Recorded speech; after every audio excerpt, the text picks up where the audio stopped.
Thank the representative of Pakistan for his statement, and I give the floor to the representative of the Russian Federation. Madam President,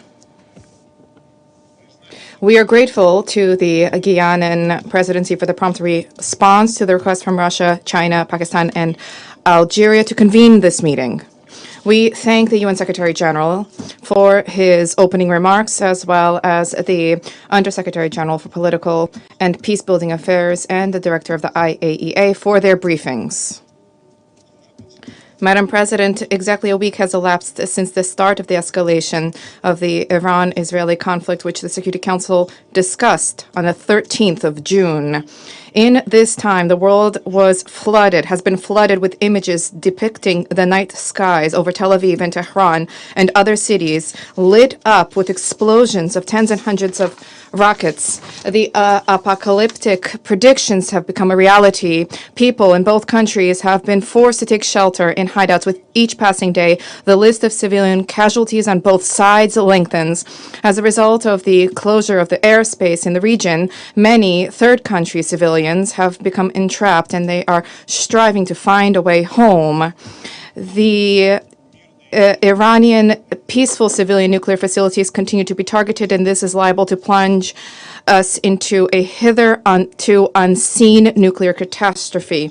The UN Security Council, the principal body for the maintenance of international peace and security, cannot shirk its responsibility and must provide an objective assessment of the situation and to devise an appropriate solution or decision.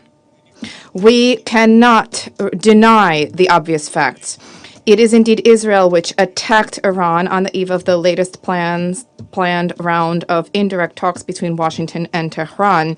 Thereby, West Jerusalem not only demonstrated blatant disregard for the efforts that have been undertaken to seek a diplomatic solution to issues around the Iranian nuclear program, but also demonstrated contempt for its key ally, the United States, which up until recently had been declaring an intent to reach a compromise solution on this matter. It is worth recalling that the Iranian nuclear program is not a scroll secured by 7 seals, indiscernible to the international community. The nuclear facilities and installations in this country are under the safeguards of the IAEA and are continuously subject to scrupulous verification by agency inspectors. Not a single of the member states of this body is under more stringent oversight and scrutiny. Iran has been strictly complying with its obligations under the NPT and the Comprehensive Safeguards Agreement. The Secretariat of the agency's reports have no mention whatsoever about the presence of proliferation risks. So it turns out that Israel has disregarded the assessments of the Specialized International Agency, having on its own authority appointed itself a judge, single-handedly deciding to carry out strikes against a sovereign country with no regard for the UN Charter and international law.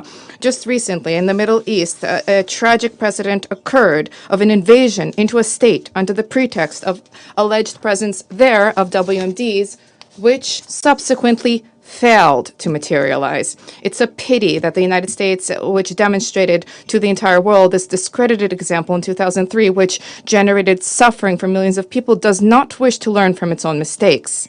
Today, the U.S., yet again, together with the U.K., France, and Germany, is attempting to persuade all parties to believe the groundless fabrications about plans allegedly harbored by Tehran to gain possession of nuclear weapons. Nor can we forget the fact that the attack on Iran was carried out at the time when the entire world observed with horror the ongoing man-made disaster which was unfolding in Gaza and continues to unfold in Gaza, and was condemned the ongoing humanitarian blockade of the Strip and was awaiting the high-level conference in support of the two-state formula under the aegis of the United Nations in accordance with General Assembly resolutions.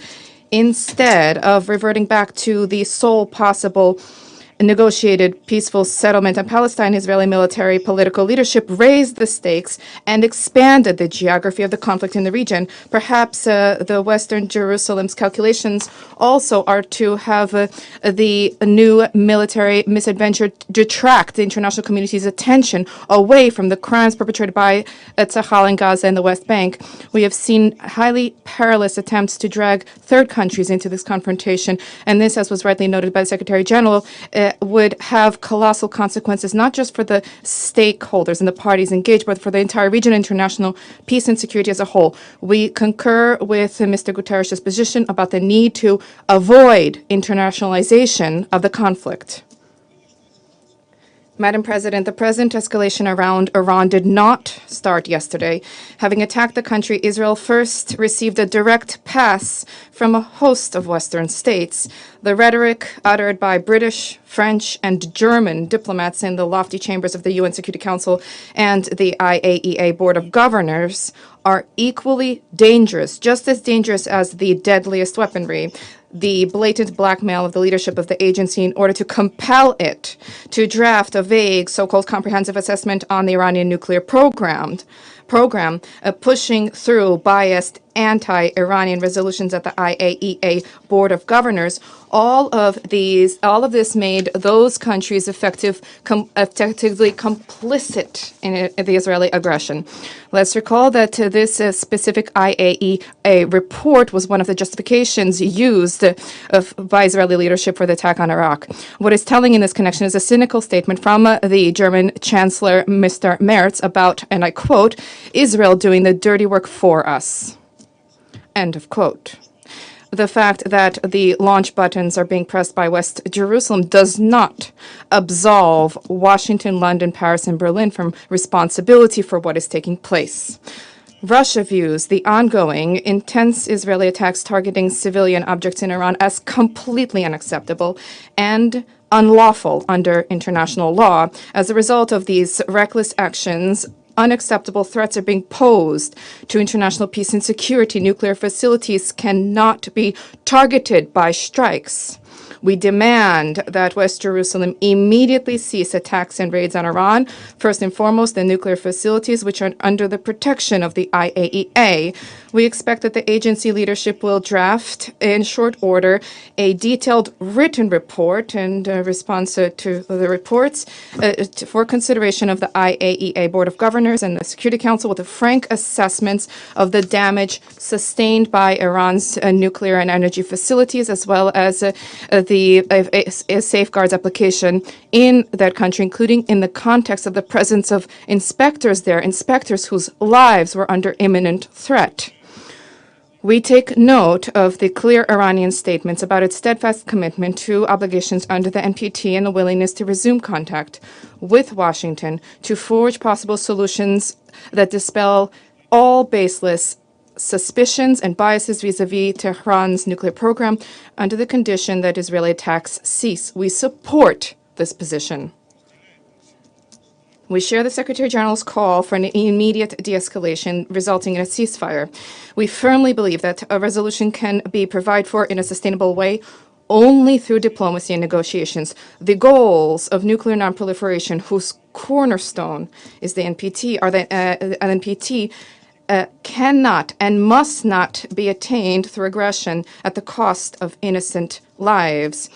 We believe that solutions whereby Iran's right to peaceful nuclear activity and Israel's unconditional safety and security will simultaneously be upheld are feasible and attainable. We have conveyed these options to our U.S. and Israeli colleagues as well as Iranian partners. We stand ready to provide them with the necessary assistance in seeking solutions that are acceptable to all. For now, we still have an opportunity to avoid another devastating war that would have unpredictable repercussions for the entire region and world. We stand ready to seek relevant solutions and decisions at the UN Security Council to engage constructively with all parties who genuinely advocate diplomacy and dialogue. Thank you. I thank the representative of the Russian Federation for his statement, and I give the floor